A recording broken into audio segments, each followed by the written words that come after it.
Hello, my friends. Welcome to me, your host, Christian Watson. My friends, we live in an age of pretension and condescension. And all I mean by that is that we live in a time where the access that we have to information is so broad and wide, and yet the perspectives of so many who have this information or who get this information and have this sort of rush of knowing or thinking that they know something, the perspectives are so narrow. And they're narrow because having access to all of this information that we have in the digital age has actually helped us become even more engrossed in our echo chambers. And in these echo chambers, we don't really grow in our knowledge because we think that we've understood a few principles about the world, a few things about the world, and therefore we understand everything about the world. Well, this is the mentality that both the commentariat and the political class at large in America tend to have. And of course, I don't like talking about people in terms of classes or groups, but I do recognize general trends. But I especially recognize general trends when those general trends conform to the actions of a particular individual. And of course, Kamala Harris is the individual we're talking about today. Kamala Harris went on a show called The Morning Hustle. And the link to the show is actually in the description down below. And she was asked by one of the co-hosts of this show to explain the Ukraine-Russia conflict, which is going on around the world. It is sucking up all the oxygen out of the news cycle right now. And here's what she said. Take a look for yourself. Ukraine is a country in Europe. It exists next to another country called Russia. Russia is a bigger country. Russia is a powerful country. Russia decided to invade a smaller country called Ukraine. So basically, that's wrong. And all right. Now that excerpt there was torn apart and castigated by many conservative media, myself included, but they stop right there. They don't go to the rest of the clip. So I'm actually going to play the rest of the clip, the next section where she talks about sanctions and likens sanctions to a parent punishing a child. Here we go. had sanctions before the actual invasion. We threatened sanctions to hopefully deter Russia from going in. So we basically, like if you're a parent and you tell your children, well, if you do this, the punishment is going to be that, right? And we hope that by doing that, it will deter our children from doing the wrong thing. You'll hear on the news that we talk about sanctions, which is basically having Russia pay a financial cost to the point that we can have a real impact, put a real hurt on their economy. As a consequence, Russia has gone into Ukraine militarily, unprovoked, with no justification other than to exercise its power to take over another country. Okay, where do I begin? My friends, first of all, sorry, it's so absurd. God, have mercy. Kamala Harris was asked to explain something in I'm sorry. I'm not gonna cut this out there, but I'm sorry. I'm sorry. She was asked to explain something in layman's terms. Now, what that tends to mean, I'm not going to make it through this video, oh my gosh. What that tends to mean is, explain it in a way that someone who's not an expert can appreciate. Well, as many have been pointing out, Harris not just explained it in layman's terms, she explained it in a manner that no one of any sort of education would be able to appreciate. Now, the fact that this is what she defaulted to when they said layman's terms should give you a pretty good indication of her mindset. But this is not just a problem with Kamala Harris. I'll get more into that later. So, she oversimplified the conflict, as many people understand. But there are many folks saying, well, how else would you have explained it? Very simple. Russia is a country that has cultural stakes or has alleged cultural stakes in Ukraine, and they think since the culture of Ukraine is basically Russian and Ukraine belonged to Russia for a very long time, it's their right to have the country, so therefore they invaded it. In that sentence there, I was very simple. I didn't use any big words, but I explained the situation more faithfully and more strictly towards what actually is happening than Harris did. then of course, in the next part you guys just saw, she says that Russia, their only justification for invading the country is power, is the fact that they can do it. Now, not only is this oversimplified, it's not even oversimplified in the sense that there's a broader truth behind it.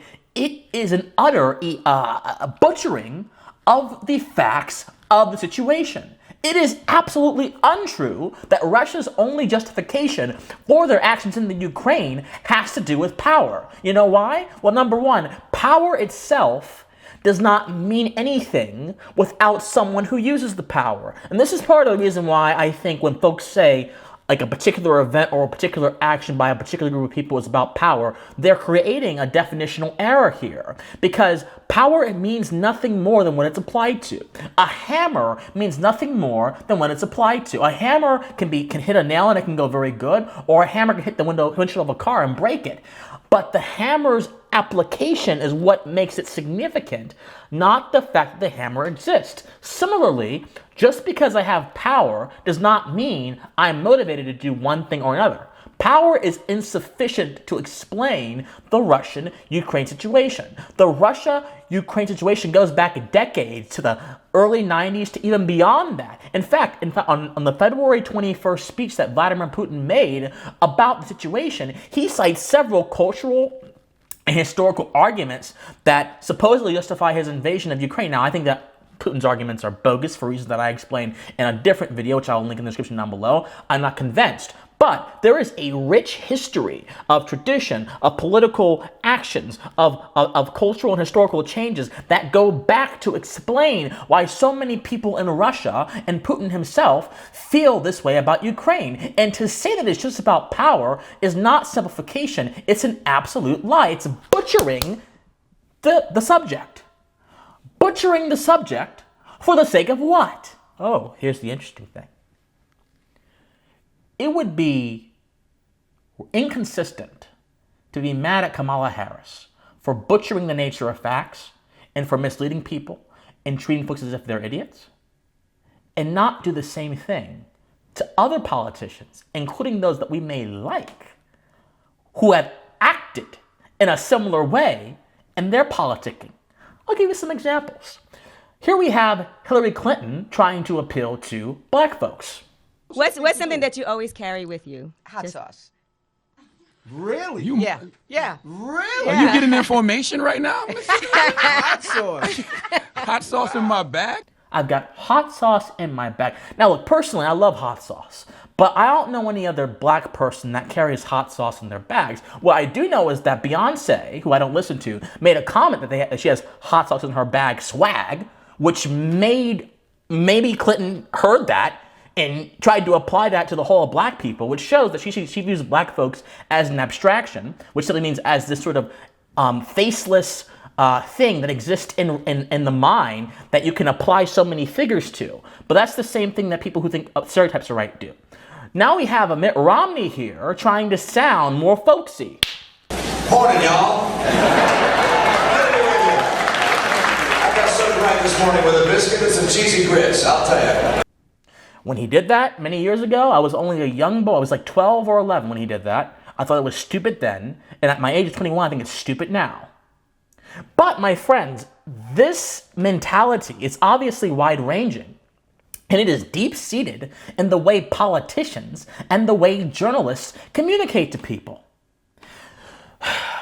Journalists are actually urged to write at a 8th grade reading level for readability. In fact, I'm going to give you a chart here on the screen that shows, that ranks the level of journalist publications for readability. The higher they are, the less readable they are. And it was Fletch, the executive editor of the Associated Press, who said, "Write as you speak," back in the 1940s. Now, before the 1940s, most journalistic publications were actually written at college graduate level, which made it hard for some people to grasp.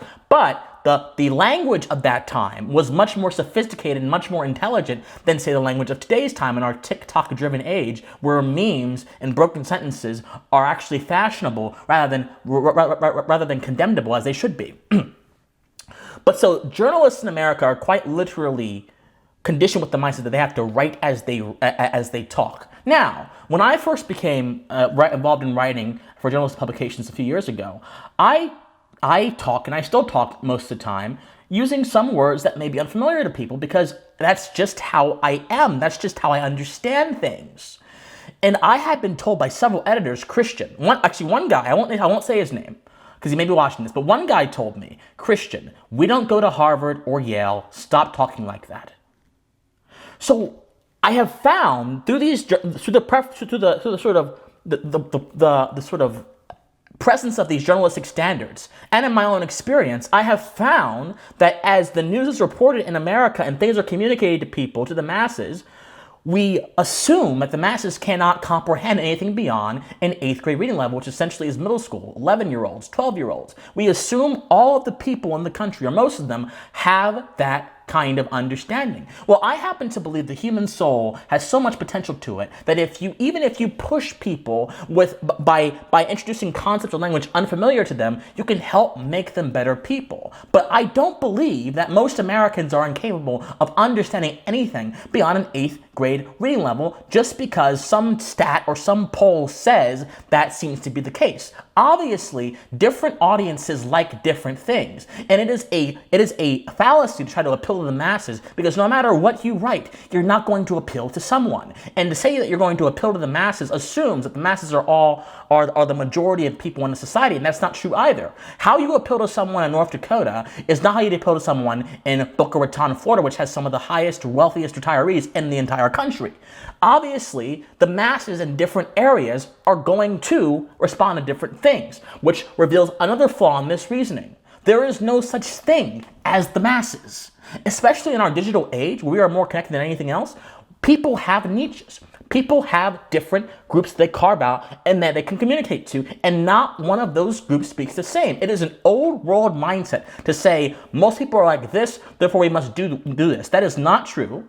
That is false, and that reflects a kind of thinking that is in itself lazy and operates below an 8th grade reading level. But also, this is not just an exhortation for journalists, it's also a demand for politicians. You're supposed to go ahead and do retail politics. Go to a certain area. Talk about issues that they want to talk about. Speak in the dialect of the language, which is why you saw Clinton doing that stupid thing about hot sauce. You saw Romney doing that stupid accent. Because politicians are taught, just like journalists are, to regard their constituencies as people who are not all that smart. And that's what you saw on display in the Harris situation. The truth is, my friends, you don't have to sacrifice concision, or rather, you don't have to sacrifice intelligence and depth for a more simple sounding way of saying something. You can say something in a simple way, but it can still be profound, you see? And yet, what Harris did is she completely butchered the conflict, is acting as if sanctions are like a kid and their parent having a dispute, when in all reality, sanctions are more like a parent having a dispute with the kid, in this case, and then going around and punishing everyone else around the kid for what the kid did. The Russian economy is being targeted, and by default, the Russian people are being targeted, so the financial cost that Harris mentioned is not being paid by the one doing the aggression, it's being paid by people who are a party, or not even a party, who are around, who are proximal to the aggression. It's like someone getting mad at me because their neighbor stole something, so they're going to go steal my stuff. It makes no sense by any rational principle of justice, especially not the one that America is built upon, and that is the principle of justice that involves respecting one's rights, giving one their due, and so forth. But none of these high-level concepts, which are not really all that high level, we all enact them and live them out in our lives, are being approached by the commentariat or by people in politics, because they've been taught to believe that everyone is dumb, that everyone operates at an 8th grade reading level. Well, I say damn that proposition, and I say that people should be pushed and pushed and pushed no matter what level they're at, because it's not about where you're at, it's about where you're going. Not only that, but I also believe that there is no one way to appeal to everybody. And the idea that there is one way to appeal to everybody is what this pretension of the 8th grade reading level and journalist and the politicians speaking to the people like they're idiots, that's what it's built upon. I disagree. People respond to different things. And there is no one way to predict how everyone will respond to one thing. Instead of going for simplification all the time, go for truth. I would rather be truthful and a little bit hard to understand than simple and speaking foolhardy stuff. Don't speak foolhardy things. Don't speak things at a level that insults the intelligence of the person you're interacting with. Speak truth. Speak truth concisely, but truthfully, and never sacrifice anything for that. Think on it. My friends, I love you. If you love me, patreon.com/officialcwatson. That's the place you can donate. Or PayPal, which is going to be my email, which is at officialcwatson@gmail.com. Or you can go to my Discord link, which is in the comment section down below. Or you can follow me on Twitter, Instagram, Facebook, all at officialcwatson. My friends, I love you guys so much. And please, don't be like Kamala Harris. Don't be like her. Don't be like any of these other people I've seen in the video. Have that simple truth in your mind, but speak it so that it's profound. And also, stay pensive.